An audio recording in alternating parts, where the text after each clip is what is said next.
Hello बच्चों, welcome to my YouTube channel biochem expert. Myself Ravindra. आज हम cartilage discuss करने वाले हैं। आज का जो हमारा टॉपिक है वो कार्टिलेज है।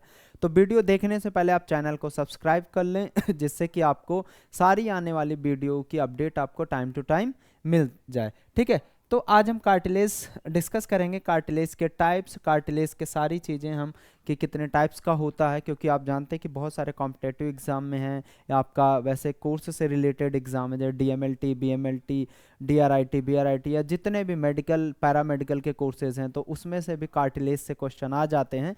तो आज हम एक एक डाउट क्लियर करेंगे। और आप जानते हैं कि रविंदर सर की क्लास में एक एक पॉइंट बहुत अच्छे तरीके से उसको लाइक पढ़ाया जाता है। तो चलें डिस्कस करते हैं कार्टिलेज के बारे में। Cartilage is a strong flexible connective tissue. Cartilage is a strong flexible connective tissue है। कार्टिलेज एक कनेक्टिव टिश्यू है। कार्टिलेज एक कनेक्टिव टिश्यू है, जैसे कि आपके बोन्स भी एक कनेक्टिव टिश्यू है, ब्लड भी एक कनेक्टिव टिश्यू का पार्ट है। तो टिश्यू क्या है, पहले हम टिश्यू जान लेते कि बहुत सारे सेल्स का ग्रुप टिश्यू होता है। तो टिश्यू बहुत टाइप्स के होते हैं, लाइक फ्लूइड कनेक्टिव टिश्यू है, ब्लड कनेक्टिव टिश्यू है, और ये तुम्हारा लाइक ये जो कनेक्टिव टिश्यू है ना बच्चों, ये सेमी रिजिड होता है। कैसा होता है? सेमी रिजिड होता है। तो आगे हम एक एक पॉइंट को कवर करते हैं। Cartilage is a strong flexible connective tissue and the protect your joint and bones. ये क्या काम करता है? आपके जॉइंट्स और बोन्स को प्रोटेक्ट करने का काम करता है। कैसे प्रोटेक्ट करता है? This act shock absorber through out your body. अब जैसे आपकी बॉडी में या बोन्स में शॉक एब्जॉर्बर का काम करता है। शॉक, जैसे अब आपने ऐसे प्रेस करा तो आपकी बोन्स में लाइक प्रेशर पड़ा, फोर्स पड़ा, तो उस फोर्स को क्या कर लेगा? ये एब्जॉर्ब कर लेगा। क्या कर लेगा? एब्जॉर्ब कर लेगा। Cartilage at the end of your bones reduce the friction. Friction मतलब जैसे कि घर्षण। अब दो हार्ड सब्सटेंस अगर आपस में रब करते हैं, आप रगड़ते हैं उनको, तो क्या होता है कि भैया वो उसमें नुकसान आ सकता है, वो रगड़ सकते हैं, स्क्रैच आ सकता है। तो वैसे आपकी बोन है, बोन क्या हार्ड सब्सटेंस है। तो अगर बोन आपस में ऐसे टकराएंगी, क्योंकि जोन्ट्स होते हैं वो दो बोन से मिलके बने होते हैं। तो उन जो जॉइंट्स हैं, वो जॉइंट्स जो है आपस में जब ऐसे रगड़ेंगे तो क्या होगा? आपकी बोन्स खराब हो सकती है, टूट सकती है। तो उनके बीच में ये कार्टिलेज की रिंग पड़ी होती है, जिससे कि आपकी बोन्स सेफ रहती है और बच जाती है। ठीक है। प्रिवेंट द फ्रॉम रबिंग, यानी रगड़ने से बचाता है। रगड़ने से क्या करता है? बचाता है। बीच में एक रबड़ जैसा स्ट्रक्चर पड़ा होता है जिसको हम कार्टिलेज बोलते हैं, और ये बोन्स को रबिंग होने से बचाता है, रगड़ने से बचाता है आपस में। ठीक है। Cartilage tissue found many areas. Cartilage tissue बहुत सारे आपकी बॉडी में बहुत सारी जगह पाया जाता है, जैसे एल्बो में पाई जाती है, और नीज घुटने में पाए जाते हैं। घुटने के जो जॉइंट्स होते हैं वहाँ पे, एल्बो के जो जॉइंट्स हैं वहाँ पे पाए जाते हैं। इंड ऑफ रिब्स, जो पसलियाँ हैं वो जहाँ पे इंड होती हैं, उनका जो इंड पॉइंट होता है वहाँ पे पाई जाती हैं। ठीक है। वर्टिब्रल डिस्क में, जो आपकी वर्टिब्रा बोन है छोटी छोटी स्पाइनल कॉर्ड में, वहाँ पे पाई जाती हैं। और ईयर, नोज, देखो ये जो ईयर हैं ये भी कार्टिलेज से बने होते हैं। नोज भी आपका कार्टिलेज से बना होता है।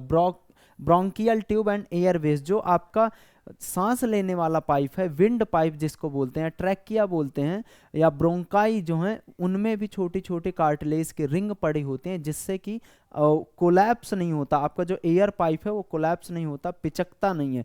अगर ये रिंग ना हो ना कार्टिलेज की, तो आपका वो जो विंड पाइप है वो पिचक जाएगा और सांस फिर अंदर नहीं जाएगी, जिससे कि डेथ भी हो सकती है।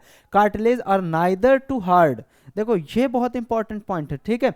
Cartilage are neither too hard bone, मतलब कार्टिलेज ना ही बोन जैसा हार्ड है, क्योंकि आपकी बोन्स बहुत हार्ड होती है, आपको पता है, और nor too soft as a muscles, ना ही मसल्स के तरीके सॉफ्ट है। They are a semi rigid flexible in nature, ये सेमी रिजिड होता है। सेमी रिजिड मतलब ना तो बहुत ही ज्यादा हार्ड है, ना ही बहुत ज्यादा मसल्स के तरीके सॉफ्ट है, ये बीच में है, सेमी रिजिड है। ठीक है। और फ्लेक्सिबल इन नेचर का, इसमें जो फ्लेक्सिबिलिटी है वो ज्यादा है, जैसे बोन आपका फ्लेक्सिबल नहीं है। ठीक है। बट ये कैसा है बच्चों? फ्लेक्सिबल। जब रबड़ देखे ना आप लोग तो उस रबड़ जैसा ये क्या है? फ्लेक्सिबल है। ओके बेटा, चलो अब कार्टिलेज के हम टाइप्स देख लेते हैं। कार्टिलेज को बेसिकली 3 भागों में क्लासिफाई किया है, एक elastic cartilage, hyaline cartilage, fibro cartilage. ठीक है, चलो एक एक करके हम डिस्कस कर लेते हैं सभी को। इलास्टिक कार्टिलेज क्या होता है? इलास्टिक कार्टिलेज क्या होता है? Elastic cartilage your most flexible cartilage. ये जितने भी टाइप्स के कार्टिलेज हैं सबसे ज्यादा फ्लेक्सिबल होता है। सबसे ज्यादा क्या होता है बच्चों? फ्लेक्सिबल होता है, यानी फ्लेक्सिबिलिटी इस कार्टिलेज में ज्यादा होती है। It support parts of your body need to bend and move to function. जो आपके बॉडी में ऐसे पार्ट है जैसे कि जो बहुत ही लाइक बाउंस बैक होते हैं, जिनमें जो है बाउंस बैक की कैपेसिटी ज़्यादा होती है। जैसे आपके ईयर हैं, देखो आपने ऐसा किया और ये फिर अपनी मतलब पहले वाली पोजीशन में आ गए। ठीक है, आपने ऐसे फोल्ड किया फिर अपनी पहली वाली पोजीशन में आ गए। तो जहाँ पे ज़्यादा बाउंस बैक हो रहा है, देख elastic cartilage can bounce back its original shape, यानी वो फिर से अपने शेप में आ जाए, वहाँ पे इलास्टिक कार्टिलेज होता है, क्योंकि इसमें ज़्यादा फ्लेक्सिबिलिटी बहुत ज़्यादा होती है। ठीक है, आफ्टर स्ट्रॉन्ग फोर्स, वही कि मतलब आपने ज़्यादा फोर्स लगाया और फिर अपने आप जो है अपने पुराने इस स्थिति में आ जाना, उसी को बोलते हैं बाउंस बैक। ठीक है, फाउंड अब कहाँ पाई जाती है? ये भी बहुत कभी कभी क्वेश्चन आ जाता है कि कार्टिलेज टिश्यू की जो है सॉरी इलास्टिक जो कार्टिलेज है उसकी लोकेशन क्या है? तो external ear, epiglottis. External ear जैसे ये कान है तुम्हारे, ये बाहर वाले हिस्से, एक्सटर्नल मतलब बाहर वाले कान का जो हिस्सा है वहां पे। एपिग्लॉटिस क्या है? एपिग्लॉटिस बता दे बच्चे कि जो आपका विंड पाइप होता है, तो विंड पाइप में एक कवरअप लगा होता है, विंड पाइप के ऊपर एक कवरअप लगा होता है जो कि विंड पाइप को प्रोटेक्ट करता है, जो कि विंड पाइप को क्या करता है बच्चों? प्रोटेक्ट करता है। और इजिली जो है, जैसे कि आप खाना खाते हैं तो अब खाना इस विंड पाइप में यानी हवा वाले पाइप में ना जाए, जिससे कि ये इसको ढक लेता है और फिर अपने पुराने स्थान पे, पुरानी स्थिति पे आ जाता है। क्योंकि इलास्टिक इन नेचर का है ना, तो जैसे फूड आया तो उस विंड पाइप को क्या कर लिया इसने? ढक लिया और फिर खाना आपके फूड पाइप में चला गया। तो इस तरीके से ये एक प्रोटेक्शन का काम कर रहा है। यहाँ पे क्या काम कर रहा है? एक तरीके से प्रोटेक्ट कर रहा है कि विंड पाइप में आपका फूड ना जाए, विंड पाइप में आपका फूड ना जाए। ठीक है, तो और फिर अपने पुरानी स्थिति पे आ जाता है। फिर ये आपका पाइप खुल गया तो हवा इसमें इजिली जो है लाइक ऑक्सीजन इजिली चली जाएगी। ठीक है बेटा, इतना समझ में आना। तो यानी विंड पाइप को जो कवर करता है उस स्ट्रक्चर को बोलते हैं एपिग्लॉटिस। ठीक है बेटा, ये देखो एक्सटर्नल ईयर है, तो ईयर किसका? जो बाहर वाला कान का हिस्सा है, वो भी आपका इलास्टिक कार्टिलेज का होता है। अब हाइलिन कार्टिलेज का देख लेते हैं। देखो हाइलिन कार्टिलेज बच्चों, hyaline cartilage most commonly found cartilage, comparatively very smooth in nature, present in the end of long bone. जब मिनिमम फ्लेक्सिबिलिटी होती है और थिकर भी होते हैं, तो जो इलास्टिक कार्टिलेज है ना उससे जो है कम इसमें फ्लेक्सिबिलिटी होती है। इलास्टिक कार्टिलेज से कम फ्लेक्सिबिलिटी होती है, बट इलास्टिक कार्टिलेज के कंपैरेटिवली ये थोड़ा सा थिकर होते हैं, यानी मोटे होते हैं। ठीक है, hyaline cartilage found in the many joint surface, ये कुछ जॉइंट्स में पाए जाते हैं। कौन कौन से जॉइंट्स में? It is also commonly found in the ribs. कहाँ पाए जाते हैं? जो आपका रिब्स का इंड है ना, देखो ये आपके बच्चों रिब्स है, तो रिब्स का जो इंड पॉइंट है ना, ये आप जानते हैं कि पीछे बैक साइड से रिब्स उससे वर्टिब्रा से जुड़ी होती हैं और फ्रंट में स्टर्नम से जुड़ी होती हैं। तो ये जो स्टर्नम बोन के पहले है और रिब्स के ये बीच में ये कार्टिलेज लगे होते हैं। ये क्या लगे होते हैं? कार्टिलेज। और ये कौन से कार्टिलेज हैं बच्चों? Hyaline cartilage. ठीक है, नोज में होते हैं, ये नोज टिप में होते हैं। लैरिंग्स एंड ट्रैकिया, लैरिंग्स और ट्रैकिया, जो आपका साउंड बॉक्स होता है, ये जो साउंड बॉक्स होता है ना, इसको हम लैरिंग्स बोलते हैं। इसको क्या बोलते हैं? लैरिंग्स। और ट्रैकिया को भी हम एक तरीके से विंड पाइप भी बोलते हैं। ट्रैकिया को हम क्या बोलते हैं बच्चों? Wind pipe. विंड पाइप का मतलब यहाँ एक पाइप लगा होता है जिसके थ्रू सांस आप लेते हैं, तो उसमें ना जैसे कि आपकी ये विंड पाइप है, आपकी क्या है? ये विंड पाइप है। तो इसमें ना बच्चों कार्टिलेज की रिंग पड़ी होती है, इसमें सी शेप कार्टिलेज की रिंग पड़ी होती है। इससे क्या होता है कि बच्चों ये आपकी जो विंड पाइप है ये कोलैप्स ना हो पाए, इससे प्रोटेक्ट करता है। कोलैप्स हो जाएगी भैया, पिचक जाएगी, तो फिर हवा नहीं जाएगी। अगर हवा नहीं जाएगी तो फिर क्या होगा? आदमी मर सकता है, आदमी मर सकता। जब सांस नहीं जाएगी लंग्स तक और बॉडी तक नहीं जाएगी तो आदमी तो मरेगा ही ना, सीधी सी बात है। चलो इतना समझ में आना बेटा? ओके। फाइब्रोकार्टिलेज देख लेते। फाइब्रोकार्टिलेज इज अ टफ, अब देखो ये उससे भी हाइलिन कार्टिलेज से भी ज्यादा टफ है, ठीक है, मजबूत है। कोलाइजन रिच टिश्यू है। कोलाइजन एक बच्चों प्रोटीन होता है, कोलाइजन एक प्रोटीन होता है, तो उससे रिच होता है, मतलब बहुत ज़्यादा कोलाइजन प्रोटीन होता है। It support rigidity in the body, जिससे कि ये बॉडी को रिजिडिटी यानी कठोरता, जैसे कठोर बहुत ज़्यादा जो है टफ हो जाना, बहुत ज़्यादा मजबूत हो जाना, तो वो प्रोवाइड करता है आपको rigidity.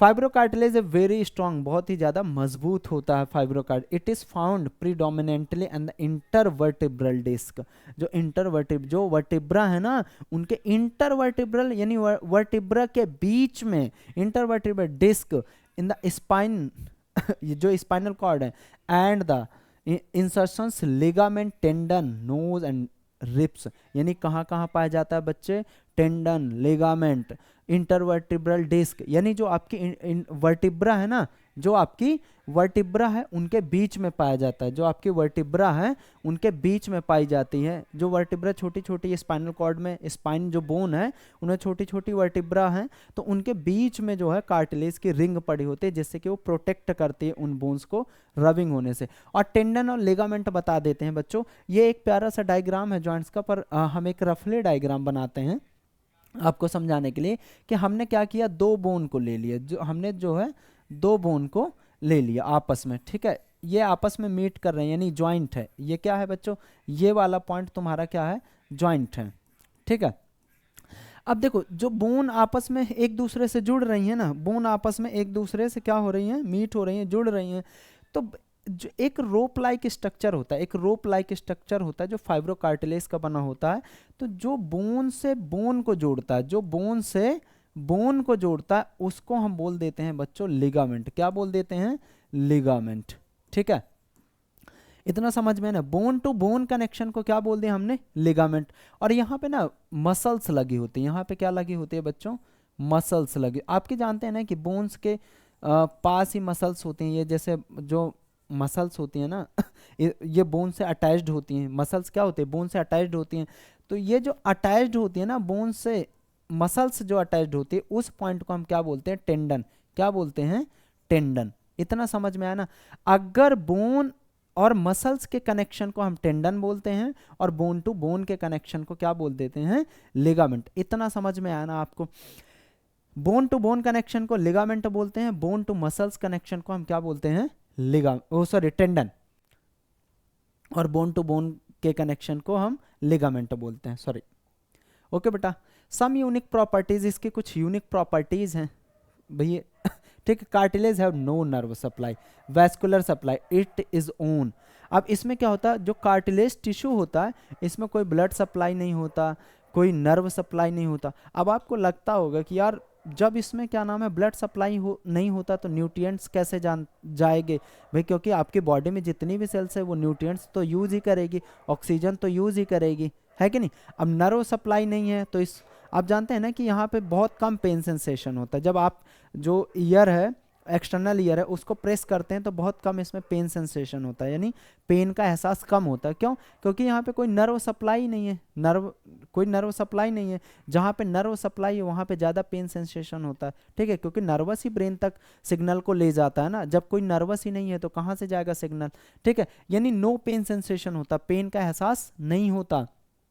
Osteoarthritis, oxygen nutrients must be obtain from surrounding tissue, यानी जो आपके जो आपके कनेक्टिव टिश्यू के सेल्स हैं, या कनेक्टिव टिश्यू का जो ये कार्टिलेज का कनेक्टिव टिश्यू है, ये कैसे अपने न्यूट्रिएंट्स वो करता है, कैरी करता है भाई, ऑक्सीजन कैसे लेगा, ठीक है। Most cartilage covered by layer dense connective tissue called perichondrium. जो कार्टिलेज टिश्यू है बच्चों, वो पेरिकॉन्ड्रियम मेम्ब्रेन से, एक जो डेंस कनेक्टिव टिश्यू है उससे घिरा होता है, जिससे क्या होगा कि अपना न्यूट्रिएंट्स उस डेंस कनेक्टिव टिश्यू यानी पेरिकॉन्ड्रियम रीजन से अपने न्यूट्रिएंट्स क्या कर लेगा, ले लेगा, ठीक है, गेन कर लेगा, जिससे कि अपना काम चला लेगा। The perichondrium is vascularised and supply nutrients to the cartilage via diffusion. अब जैसे कि जो कार्टिलेज है बच्चों, जो कार्टिलेज है वो क्या करेगा, अपने न्यूट्रिएंट्स कहाँ से लेगा, पेरिकार्डियम रीजन से। कहाँ से लेगा बच्चों, पेरिकार्डियम रीजन से। तो पेरिकार्डियम रीजन एक वेस्कुलराइज का मतलब यहाँ पे वेन और आर्टरी हैं, यानी वेन और आर्टरी हैं जिसमें ब्लड फ्लो हो रहा, यानी ब्लड फ्लो हो रहा तो न्यूट्रिएंट्स और ऑक्सीजन की सप्लाई हो रही है प्रॉपर। तो कार्टिलेज क्या होता है, कुछ कार्टिलेज होते हैं जो इससे घिरे होते हैं, इससे घिरे होते हैं, कवर होते हैं, तो उन्हीं से क्या करेंगे कि अपना न्यूट्रिएंट्स ले लेंगे, यानी वायर डिफ्यूजन। डिफ्यूजन क्या होता है, आपको बताया था कि ज़्यादा से कम की तरफ चलना, ठीक है, ज़्यादा से कम की। तो जहाँ पे ज़्यादा होंगे, अब जैसे पेरिकार्डियम रीजन पे ज़्यादा न्यूट्रिएंट्स हैं और लाइक जो है तुम्हारा कार्टिलेज है उधर नहीं है, तो इधर क्या होंगे, ये डिफ्यूज हो जाएंगे, जो जहाँ पे न्यूट्रिएंट्स नहीं है उधर की तरफ वो ट्रैवल हो जाएंगे सब्सटेंस, इसको बोलते हैं डिफ्यूजन। इस तरीके से अपना न्यूट्रिएंट्स और ऑक्सीजन ये इनटेक करते हैं। Thank you so much. ज़्यादा से ज़्यादा वीडियो को शेयर करें बेटा, और चैनल को सब्सक्राइब कर लें, क्योंकि आने वाली जो भी हमारी यूनिक वीडियोज़ होंगी वो आप तक तुरंत के तुरंत पहुँचेंगी। ठीक है, जय हिंद।